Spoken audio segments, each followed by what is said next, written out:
watching the Apple Crafts podcast, and this is my podcast that is primarily about knitting with a little bit of crochet thrown in, and I am a yarn hand dyer outside of Nashville, Tennessee, if you're new here. So today's episode is just going to be about whips that I'm bringing in from last year into this year. Happy New Year, by the way. I'm just jumping right in. Happy New Year. I hope your New Year was good.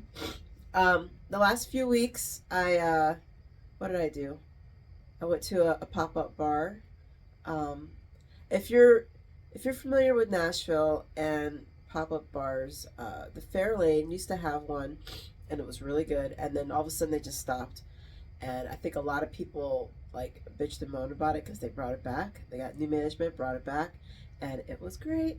So I might have a couple pictures. If I do, I'll throw them up here. And I'll have a picture of a drink. I don't think anybody wants to see that, or not. Some people probably don't want to see that. What else did we do? Drove through some lights. There's a fairgrounds that has a setup where you can drive through, and they have lights that go to music and stuff. So we did that. I don't have any video of that though. Christmas actually was pretty decent. I have to say it was a better Christmas than the last handful of years. So not too bad. Not too bad. That was good. Yours was good. Yeah. So, and here we are into 2025.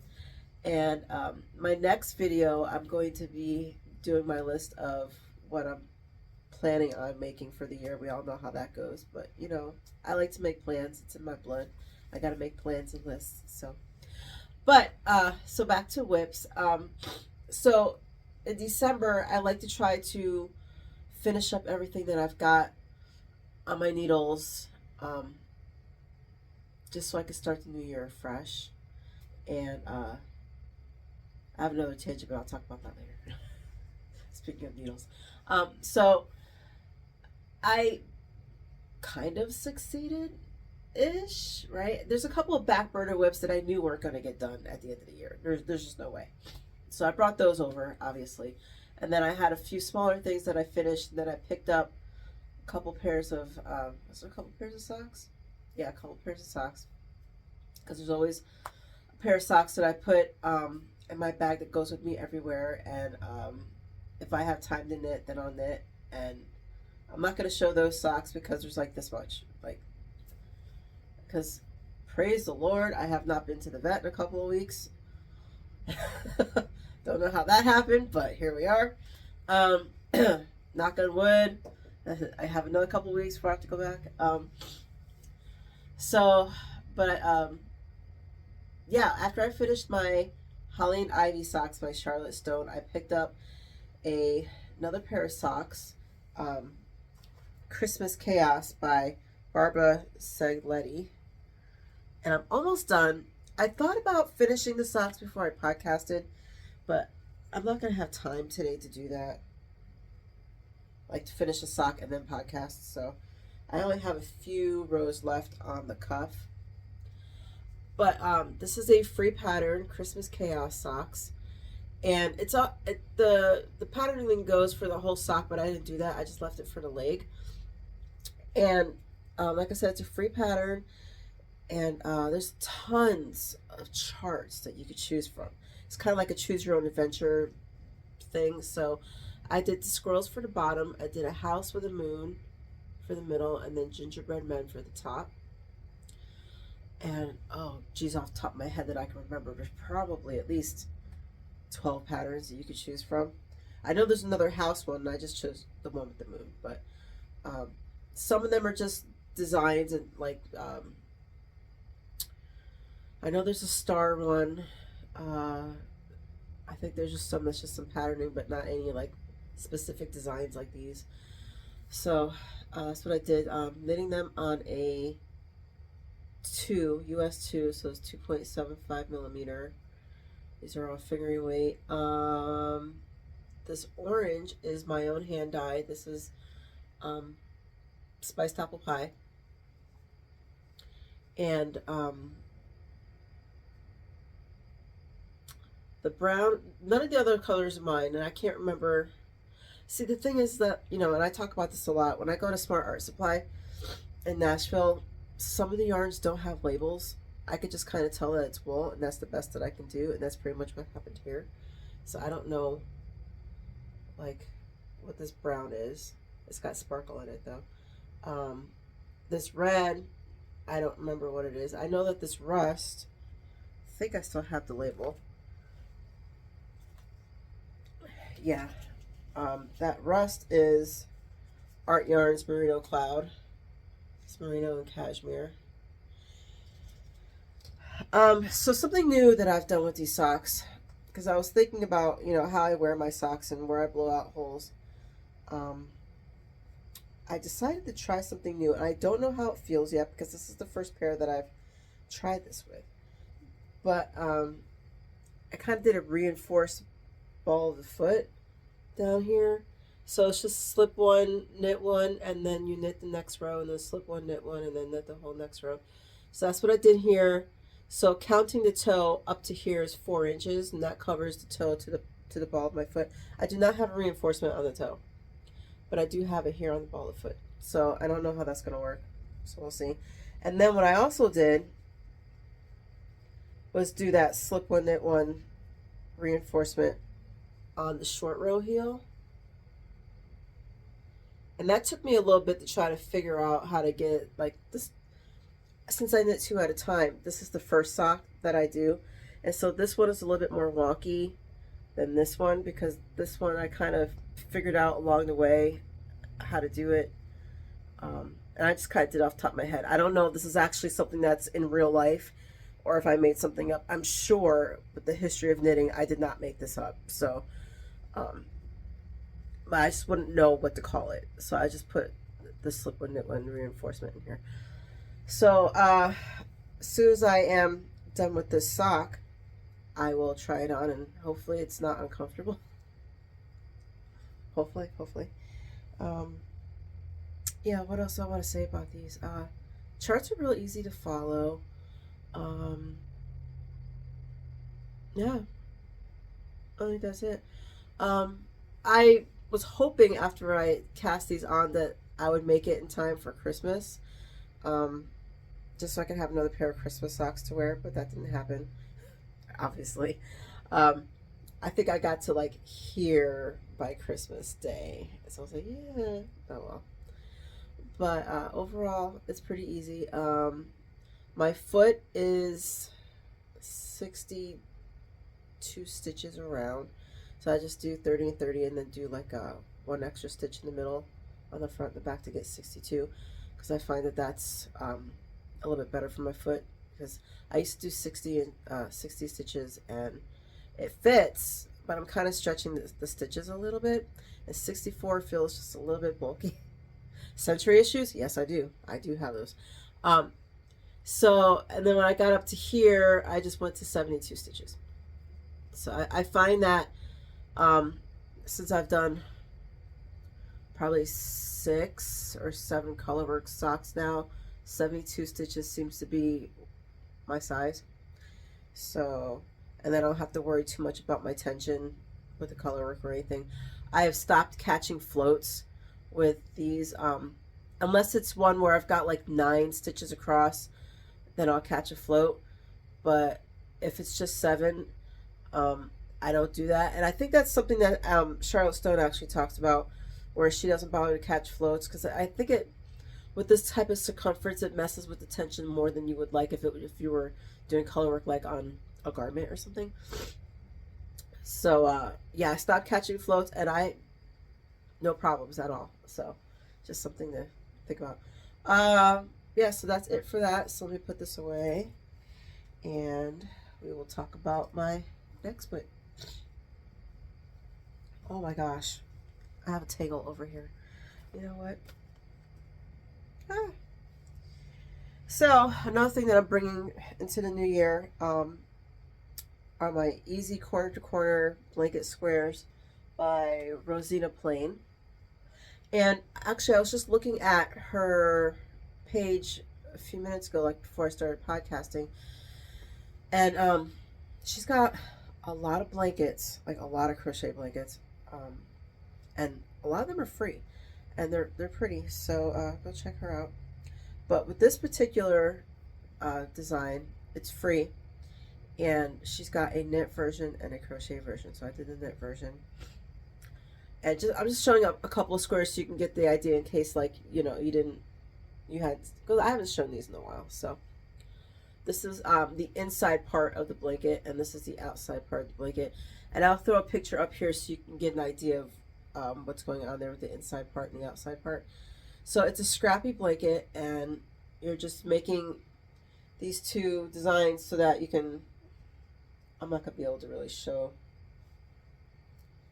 how you're doing this here, but yeah, I'm not really going to be able to do that. But, you know, this goes on the outside, this goes on the inside.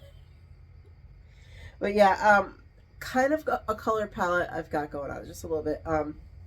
I am doing primarily pinks, blues, purples, whites, gray, black. Is that it?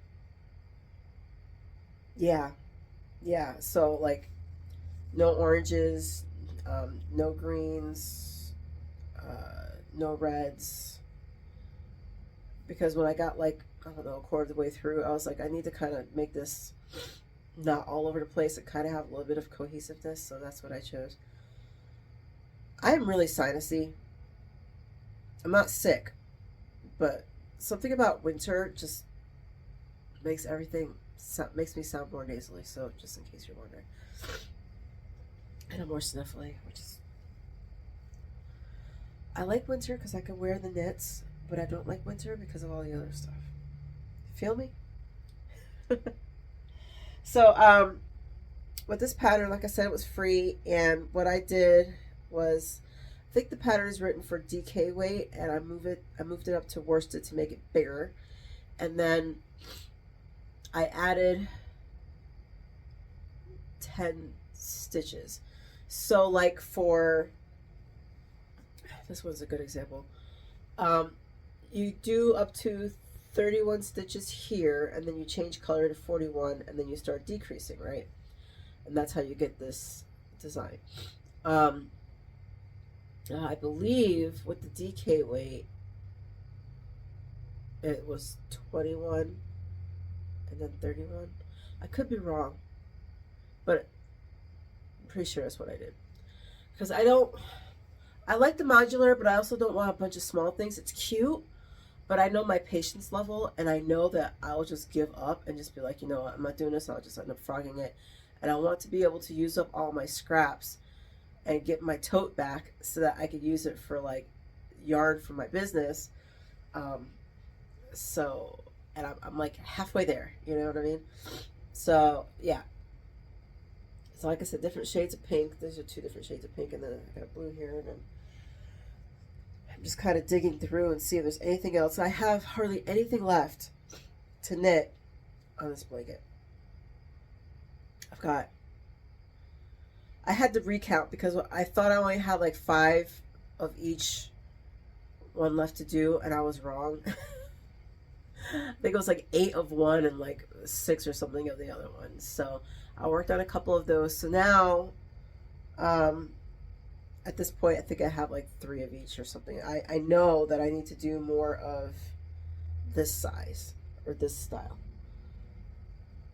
So I think I've done more of these because it uses up less yarn, because you know, like, you only need enough for each section.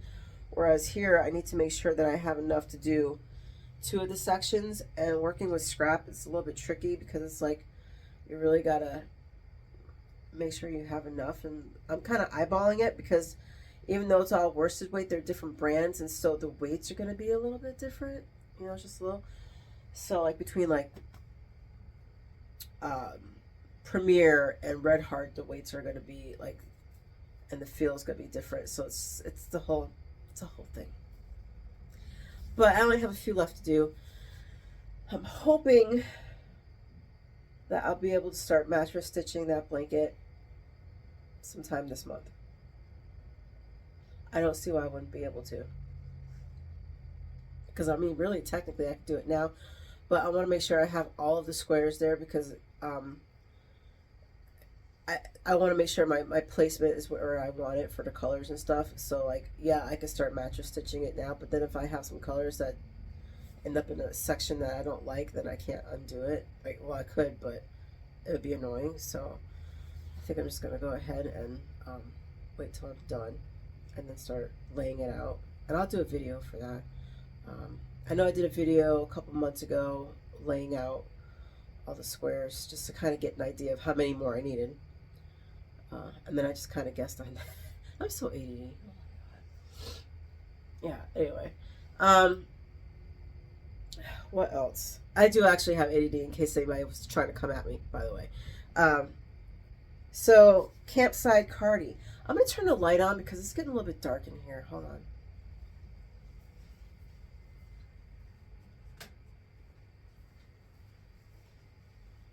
Oh yeah, that made a big difference. Okay. I should have done that from the beginning. So Campside Cardi by Alicia Plummer. I'm bringing that into the new year. And this is how much I have. This is merino and donegal tweed. And I dyed all this up. It's black yarn with an overdye of violet and blue. And I did not do the eyelets on the back. So, because I just didn't want it. So why buy a pattern if you don't want it? I like the construction, you know, so, because usually, I think with the actual pattern right here under the armholes when you start doing eyelets, but I didn't do that. But what I am doing, which is not in the pattern, and I don't know how it's going to turn out, so I'm just kind of winging it, I'm adding pockets. So, with this, let me see if I can, I don't know if I can put it on for you.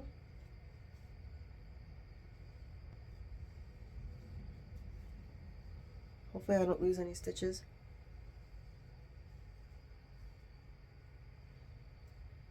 Woo. Okay. So, but you're not going to be able to see where my pockets are anyway unless I move the camera around. But, so I don't even know why I did that. This is what it looks like up here. Let me see if I can move some stuff around so you can see what the whole thing looks like. Okay. So, when you're done doing the body, you pick up here for in the front, and it's like, I don't know, at least 3 inches of knitting in the front. So what I did was I know that because it's a superwash, I'm going to get another inch after blocking. So really it's going to be like down here, and so the pocket's going to be right there, which is perfect for me. And I measured, I have my placeholder there. I measured the hand width, so that's going to be good for what I want. And then, so I didn't want anything really big. And I just put these stitches on hold, and then cast. It's kind of like doing armholes if you're knitting top down. And then I just kind of picked up the same stitches down here, so I can keep on going in the round or knitting flat. And yeah, so that's what I'm doing here. I have 2 pockets on each, one on each side. And my shirt says "Fluff you, you fluff and fluff." Yeah, so that's what that's all about. So I'm gonna fix the camera so we can get back to where we were. Okay. So yes, that's what I'm doing with that. I am knitting this on a US 6. It's DK weight, and yeah. That's all I really have to say about that. My goal is to be done by the end of February, because by then it will be cardigan weather. So I think I can do that because knitting the pockets will take an afternoon, and I only have,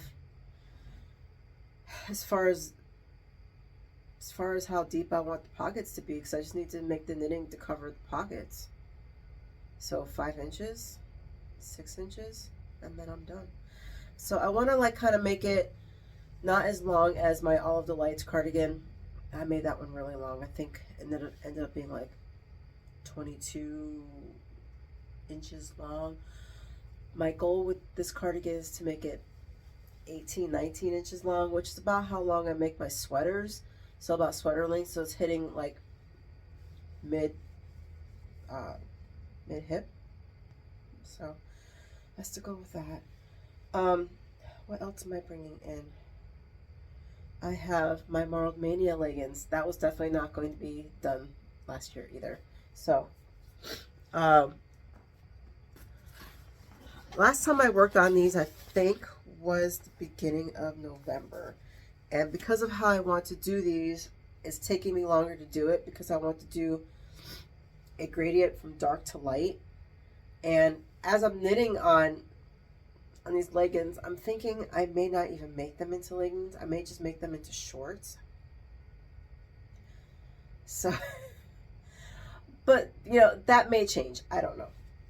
But what I have so far with these, I don't even think I hit mid-hip yet. That's all I have.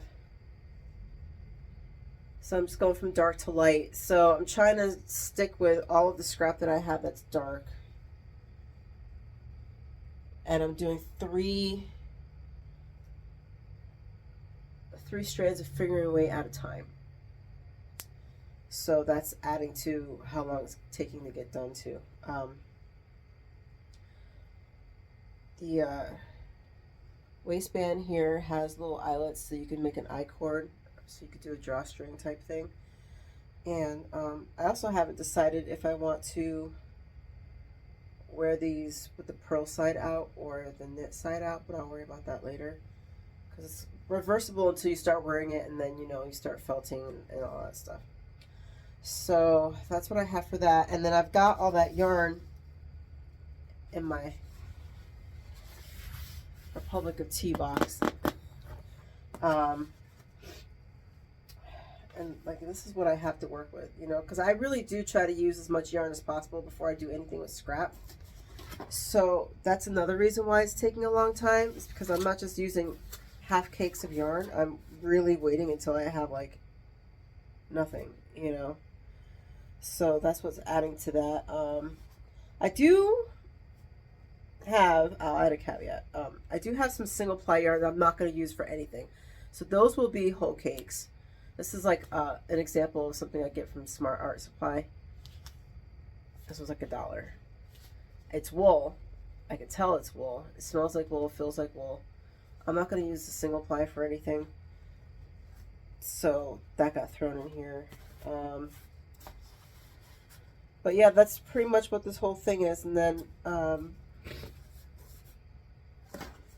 I have enough to do at least another inch. So sometime this month I'm going to be working on this and get what I can out of here, and then see where I'm at, and then probably go through, this is my my fingering weight bags, probably go through this, see if there's anything else that I know I'm not going to use or want to use, and I'll throw it in here and use that too. And then when I have no more dark yarn, it's just going to have to sit until I have more dark yarn.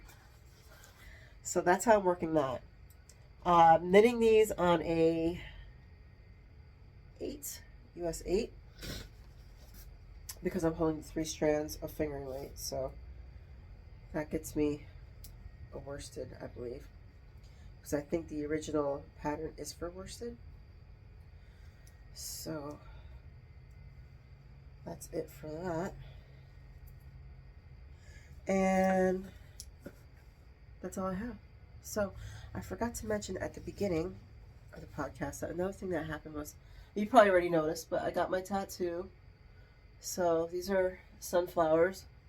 I put a picture up too in case you can't, because there is some glare. But it's got that.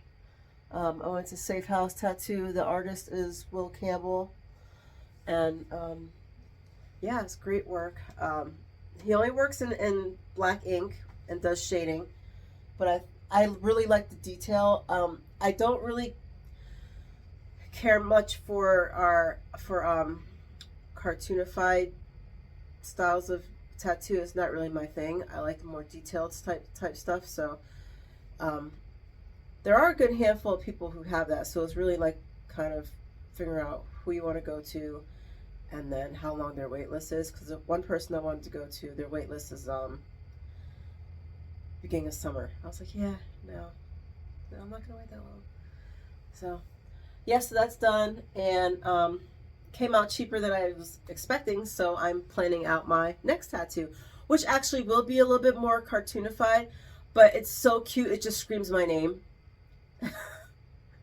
And that artist is Nova. She goes by Space Mage Art on Instagram, and she actually did my butterfly. And most of her stuff is more that cartoonified type of style, but I really liked her butterfly because like it was more off of that scale and something that, you know, really spoke to me. And then she's got these flowers that I think would go cute with the butterfly. And like I said, they're a little bit cartoonified, and it's not usually my style, but there's just something about them. Like I'll put a picture up. They're like, but I'm gonna do some modifications to that tattoo. They're like two little faces. One's a sad face and one's a happy face, and they have like these cute petals, right, going all the way around. And what I'm thinking I want to do is make them both happy, and then I'm going to pick maybe blue petals and pink petals, but have one petal on each flower be a different color. Not necessarily each other's color, but a different color. I think that's what I'm gonna do. Yeah. And then I'm gonna get a fairy here at some point, and a fairy here at some point. That'd be two completely different types of fairies. And the fairy that I want here is gonna hold Bird of Paradise, and then the one that's here was a picture that I found years ago on a receipt of all things. For something I purchased off of eBay. So I want to do that because it's just, that one really speaks to me too. And then I would like to say I'll be done with my tattoos. But if you have more than a few tattoos, are we really ever done? Are we? I don't think we are. Because it hurts like a mofo, but it's addictive as hell. Like, it's just... Anyway. So, yeah, I did that. That's all I have. So I hope that your beginning of New Year turns out really well. And I don't do words or phrases or things like that. I learned a long time ago that if I want to make changes, I'm just going to go ahead and make the change. I'm not going to wait, because when you're waiting, at least for me, when you're waiting, you're procrastinating. When you're procrastinating, you're letting that stop you from actually doing the thing, and then you just keep pushing it back and pushing it back. So if you want to make the changes, just make the damn changes. So, or if you want to bring in things that are, you know, positive or whatever you need for your life, just do the damn thing. So that's what I do. So I don't do any of those things, but if you do, hey, more power to you. If it works for you, you know, you're not going to get any shade from here. So yeah, that's it. I will see you in a couple of weeks with my make 2025 list that we know I'm not going to stick to, but I'm doing it anyway. But it's a little bit different than my normal list. So, all right, I will see you later, and have a great couple of weeks. Bye.